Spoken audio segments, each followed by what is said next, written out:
Arendt began her studies in philosophy at the University of Marburg, receiving a doctoral degree in philosophy at the University of Heidelberg in 1928. With the rise of the Nazi Party in 1933, Arendt, a Jewish woman, escaped to Paris, and in 1941 she became the fugitive from the Nazis once again when she immigrated to the United States, where, for the next 3.5 decades, she lived as a political and philosophical educator in New York City, the University of Chicago, and other schools of social research. Arendt published Origins of Totalitarianism in 1951, which established her as a major political thinker. Origins of Totalitarianism took a deep dive into anti-Semitism, imperialism, and racism through a lens of political philosophy.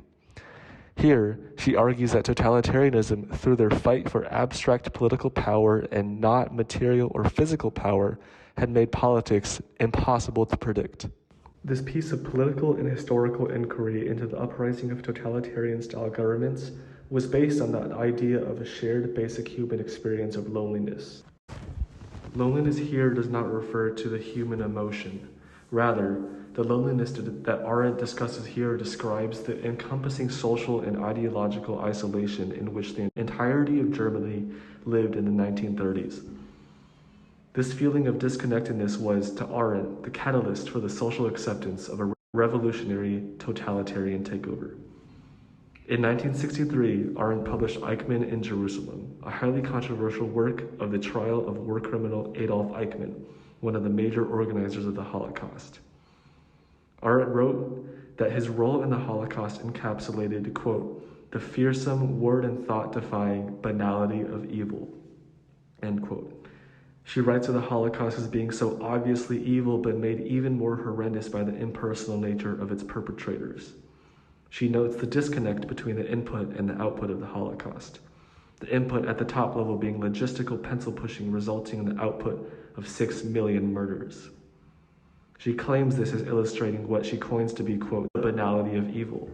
She writes of his rambling, his unreliability, his use of outrageous cliches, illustrating Eichmann as a babbling idiot too scared to look his executioner in the eyes.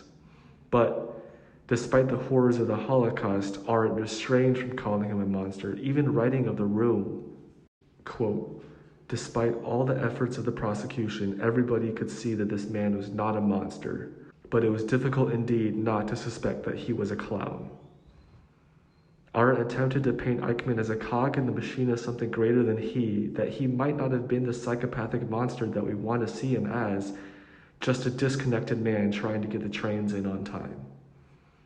This work was met with fierce denunciations from critics who claimed Eichmann's input was not simply as a bureaucratic cog in a machine. Rather, her critics argue that no one who knowingly leads the deadliest genocide in human history could do so without having more of a motivation than being a, quote, ambitious bureaucrat.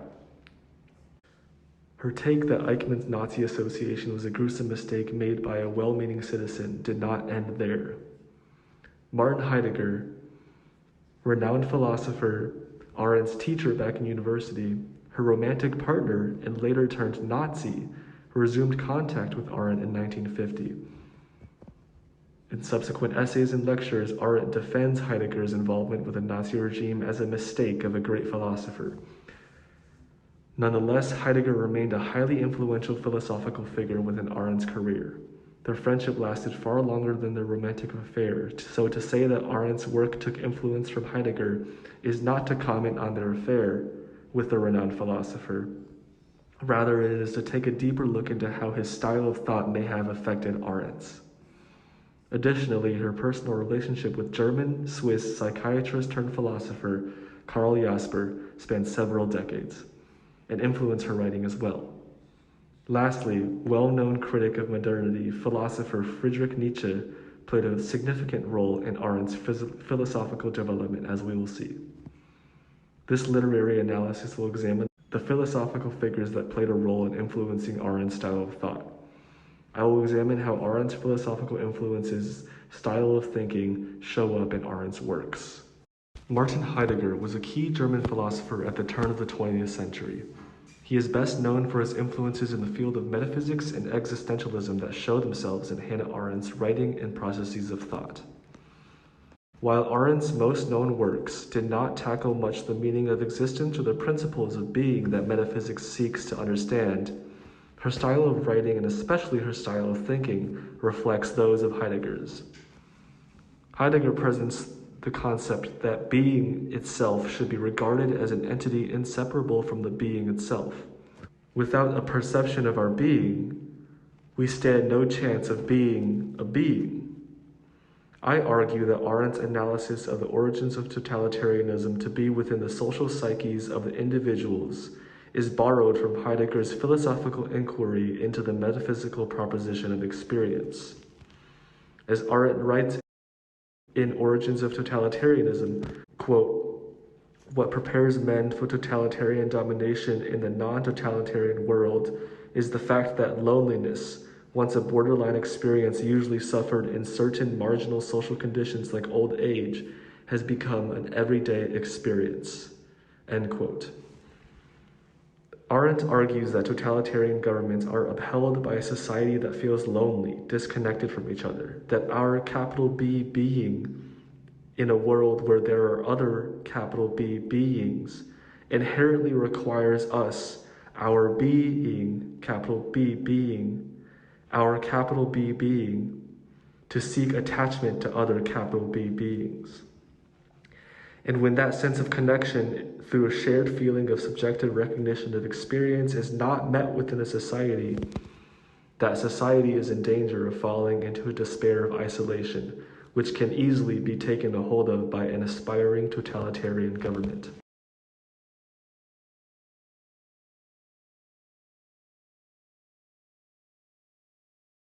Heidegger's shockingly objective analysis of something so subtle and empirically untouchable as the subjective human experience shows some parallels with the style with which Arendt uses to depict the horrors of the work of Adolf Eichmann as a banal evil. Arendt in no way is trying to say what Eichmann did was not deplorable. Rather, Arendt is simply trying to depict Eichmann as an excruciatingly boring individual who pushed pencils that led to the Holocaust. She tried to propose that Eichmann's role in the Holocaust did not necessarily stem from anti-Semitic beliefs. Arendt, viewing the trial through the objective lens similar to that which Heidegger uses to depict existence, writes of Eichmann as a cog in a machine, that he functioned to make the Holocaust function logistically. Heidegger's style of hardcore objective analysis can be further seen in Arendt's essay on personal responsibility under a dictatorship, in which she admits of Hitler, quote, "This particular mass murderer was politically very gifted." Studying Hitler now reveals that he was a gifted public speaker, able to rile up crowds into following him into an attempt of literal world domination.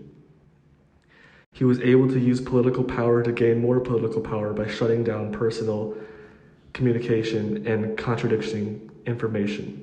He will be remembered as among the worst people ever to live on this planet, but he knew what he was doing. Arendt describes that sentiment here with objectivity, something difficult to maintain when discussing the Holocaust. What Arendt gained from Heidegger and what she stressed in Eichmann in Jerusalem was objectivism, which in the context of heavy subjects, as we see here, is often taken poorly. Karl Jaspers began working as a psychiatrist and converted to philosophy in the early 1920s. Jaspers and Arendt began their correspondence in 1926 when they met studying philosophy in Heidelberg. Their friendship was interrupted by Arendt's emigration to America, but continued immediately after World War II. They wrote letters back and forth for decades, with Arendt discussing American politics and social constructs, and Jaspers writing of German essence and historical and contemporary philosophers. Jaspers' thinking on political philosophy is echoed in Arendt's message in Origins of Totalitarianism. His writing on political decline and human politics takes a look into the emergence of European totalitarianism, a subject from which parallels can be drawn to Arendt's writings on totalitarianism. Jasper argued that European totalitarianism, shown through National Socialism and Communism, emerged as a result of the decline of the relative importance of humanity, which was associated inversely with a greater prioritization of technical, logistical, and raw political rationality. Arendt's writings in Origins of Totalitarianism demonstrated the idea that all government styles arise from a basic shared human experience.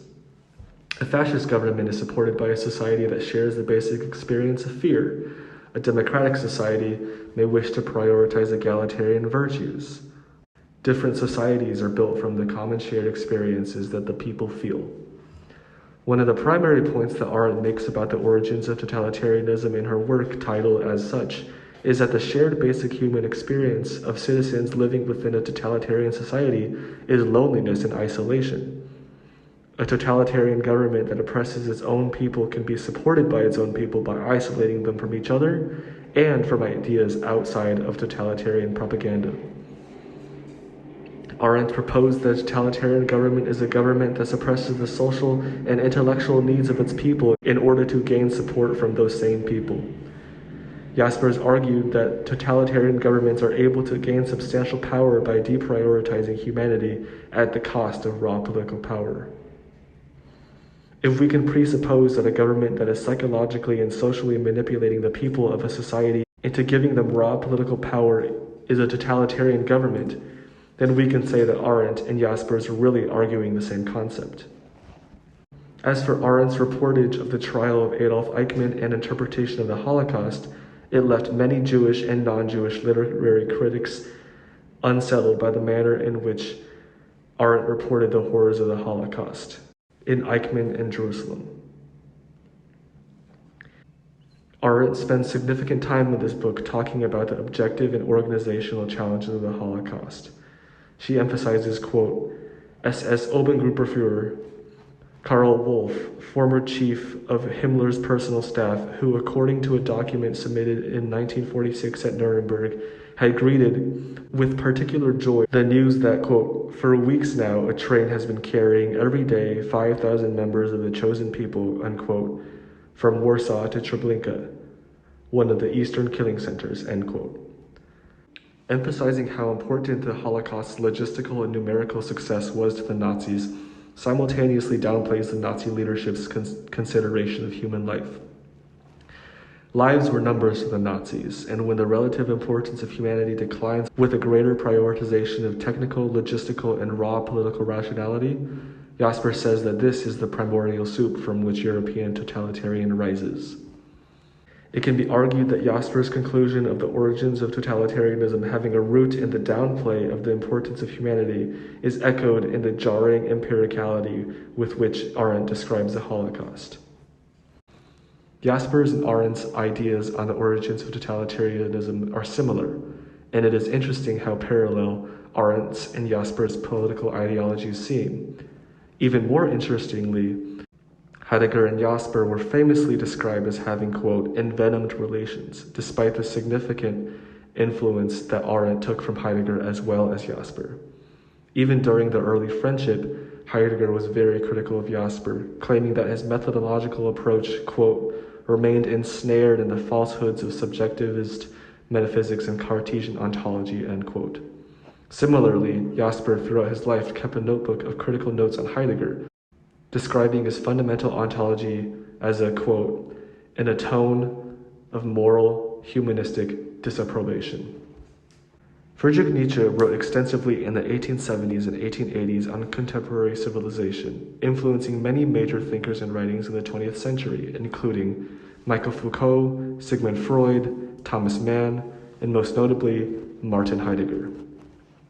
One of Nietzsche's most suspended beliefs is that mass culture leads to conformity, which brought about mediocrity, lack of intellectual progress, and the manipulation of the human species. Those societies who seek to conform will not rise above. In Arendt's Personal Responsibility Under Dictatorship, she writes, quote, for where all are guilty, no one is, end quote. Arendt here is calling out German society's danger of falling into collective guilt, a situation in which, because all people supported the Nazi regime were guilty, that counterintuitively none of them are guilty. This echoes Nietzsche's pessimistic point about social collectivism and how it leads to the inhibition of societal progress.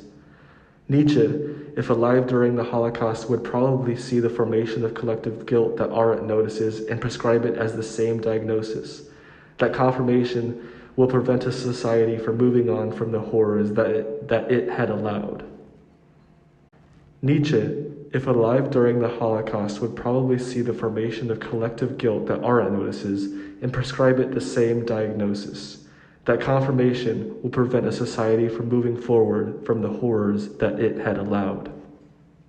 Arendt writes with the objectivism, empiricality, and confidence resemblant of Heidegger in his thinking on existence. She writes of the social and psychological causes and origins of totalitarian-style governments reminiscent of Jasperian thought. She discusses the society collapsing implications of group forgiveness in the time of necessary social and political change in post-war Germany that inspires thoughts of Friedrich Nietzsche's ideas on social collectivism. Arendt was heavily influenced by these three great historical and philosophical thinkers, and it shows through her writing in Origins of Totalitarianism, Eichmann in Jerusalem, and Personal Responsibility Under Dictatorship. Arendt is a complex thinker who speaks her truth with pure objectivity that may come off as inconsiderate and sensitive to many people. Her influences have involved personal and academic relationships with some of history's greatest thinkers. She has worked to the position that she's achieved in philosophical history, but not without some influence along the way.